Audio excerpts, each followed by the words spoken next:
Kahit kailan hindi magiging inyo ang West Philippine Sea, hindi ko labis maunawaan kung paano napunta sa West Philippine Sea ang usapan. Translate ko lang naman into Tagalog ng isang nagpa-viral ngayon na Chinese rap sa TikTok. Dahil maraming natutuwa rito at sinasayaw ito kahit hindi nila nauunawaan ang ibig sabihin. Naisip ko lang naman na bilang isang Filipino-Chinese na marunong mag-Mandarin, it could be a service to the Filipino people na gumawa ng isang Tagalog translation itong kantang to at makatulong sa mga tao maintindihan ang ibig sabihin itong tugtugin na gustong-gusto nilang sayawin. Hindi ko alam kung saan ako naging mali dahil i-translate ko to into Tagalog.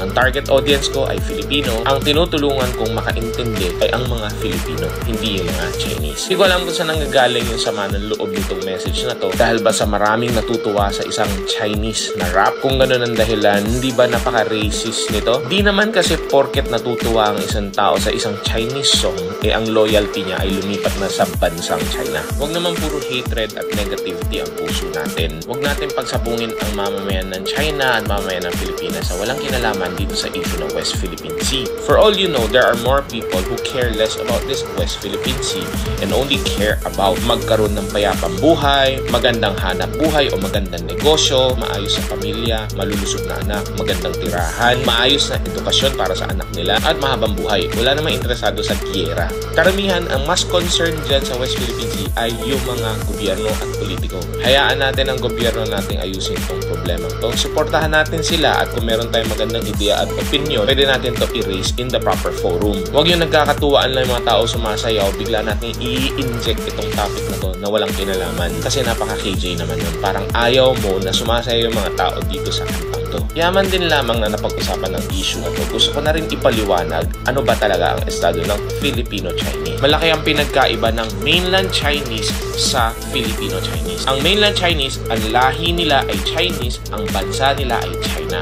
Ang Filipino-Chinese, ang lahi nila ay Chinese pero ang bansa nila ay Pilipinas. Kaya kami tinawag na Filipino-Chinese kasi meron niyang dalawang component. Yung una, Filipino, bansa.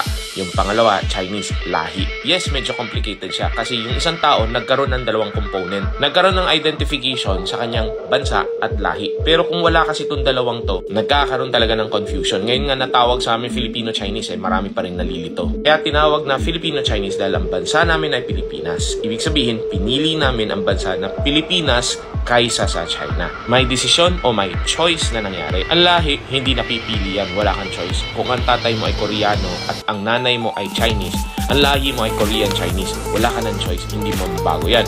Pero ang bansa, meron tayong choice.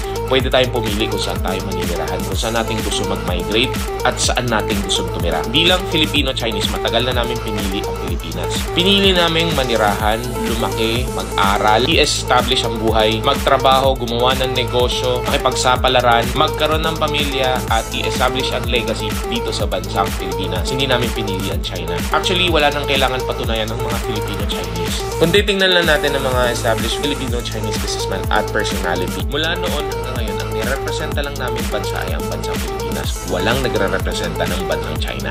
Halimbawa, dito yung Jollibee at SM na pagmamayari ng Filipino-Chinese.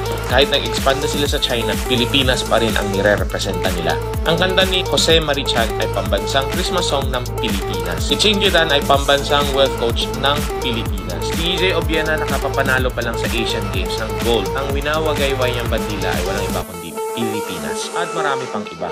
David Licauco, Kim Chu, Richard Yap, Ken Chan, Enchong Di, Gretchen Ho, Sian Lim, Richard Poon, James Yap, Heart Evangelista, Hayden Ko, at iba pa. Lahat kaming Filipino-Chinese, we have always chosen the Philippines as our country. Nagkataon lang na ang lahi namin ay Chinese. At dahil dito, kailangan namin i-preserve ang lahi, kultura, at wikang Chinese. Dahil kung hindi, mas masahol pa kami sa hayop. Ika nga, ang taong hindi marunong lumingon sa kanyang pinanggalingan ay hindi makakarating sa kanyang paroroonan. Pero hindi nangangahulugan na pipiliin namin ang bansang China.